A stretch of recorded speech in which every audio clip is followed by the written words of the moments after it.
বিপিন নূর থেকে শুরু করে সরকার থেকেও কেউ কিন্তু আপনাদেরকে উদ্দেশ্য করে বলেছেন চাঁদাবাজি সিন্ডিকেট ইত্যাদিতে আওয়ামী লীগের জায়গাগুলি বিএনপি ও তার অঙ্গ সংগঠনে কেউ দখলদারিত্ব কায়েম করেছে, নিজেরা মারামারিতেও জড়িয়ে পড়ছে। এই নিয়ে আপনাদের শীর্ষ নেতারাও হুঁশিয়ারি দিচ্ছেন, বহিষ্কার করেছেন, কমিটি স্থগিত করছেন, তবু থামছে না কেন? আমরা কি এটা ধারণা করতে পারি যে এখন যদি বিএনপি জনগণের ম্যান্ডেট নিয়ে ক্ষমতা আসে তাহলে একই ধরনের কাজ আবার করতে থাকবে? কেউ মাঠের কেউ বলছেন আপনারা যেহেতু নির্যাতিত হয়েছেন, আপনারা যেহেতু আর্থিক ক্ষতির সম্মুখীন হয়েছেন, আপনারা গেলে সেটি পুষিয়ে নিতে চাইবেন, ব্যাপারটা ঠিক কিনা? যেটি বিগত সরকারের সময় আমরা এটি দেখেছি। দেখুন, আমরা খুব পরিষ্কার ভাবে আমাদের কথাগুলো জাতির সামনে আমরা তুলে ধরেছিলাম। আমরা 7 তারিখে আমরা একটা সমাবেশ করেছি। সেই সমাবেশে আমাদের ভারপ্রাপ্ত চেয়ারম্যান খুব স্পষ্ট ভাবে কিছু বক্তব্য তুলে ধরেছেন জাতির সামনে।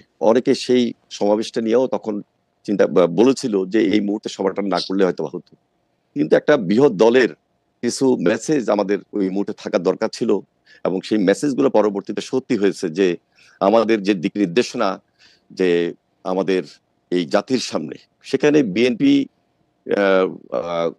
কিছু মেসেজ সরাসরি থ্রো করেছে এবং আমাদের চেয়ারপারসন দেশনেত্রী বেগম খালেদা জিয়া তিনিও পরামর্শ দিয়েছেন। দেখুন, 15 বছর প্লাস পরবর্তীতে এই যে ছাত্র জনতার আন্দোলনে যে ফ্যাসিবাদ পালিয়ে গেল এবং দেশে একটা স্বাভাবিক রাজনীতি আসার মতো সুযোগ তৈরি হলো, যদি 5 তারিখ 6 তারিখ এই দেশে বা 7 তারিখ এই দেশে যদি আরো বেশি হয়তোবা মারা যেত তাহলে অবিশ্বাস্য কিছু ছিল না, কিন্তু তা হয় নাই।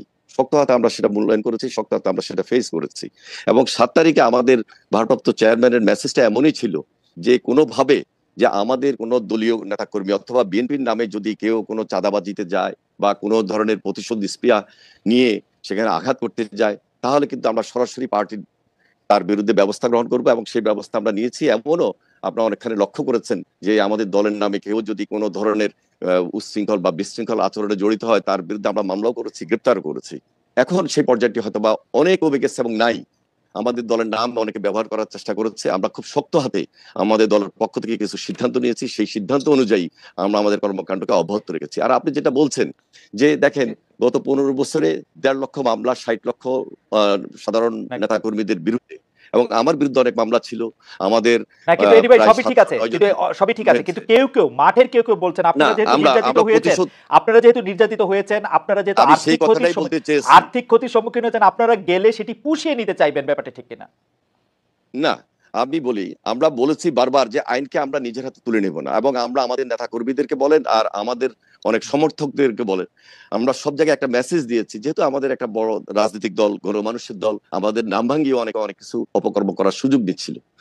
আমরা প্রতিশোধ কোনোভাবেই আইনের বাইরে নেওয়ার চেষ্টা করব না। যেহেতু এই সরকার রাষ্ট্রীয় ক্ষমতায় বর্তমানে অন্তর্বর্তীকালীন সরকার রয়েছেন, এই যে অ্যাডভাইজার নায়েক সাহেবরা রয়েছে, তাদের প্রতি আমাদের উদাত্ত আহ্বান ছিল যে এই যে বাস, ট্রাক টার্মিনাল, তারপরে আপনি বলেন সিএনজি স্টেশন, আপনি যদি বলেন বালুমহল, আপনি যদি বলেন টেম্পো স্টেশন, এই ধরনের অনেক জায়গায় চাঁদা এই দেশে কালেকশন বিভিন্নভাবে হয়ে আসছে অতীতে।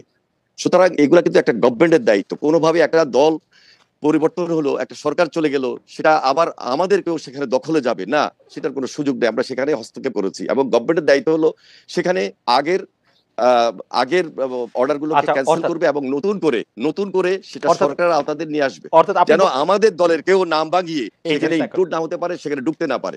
সেই ব্যাপারে আমরা খুব সতর্ক ছিলাম, এখনো সতর্ক।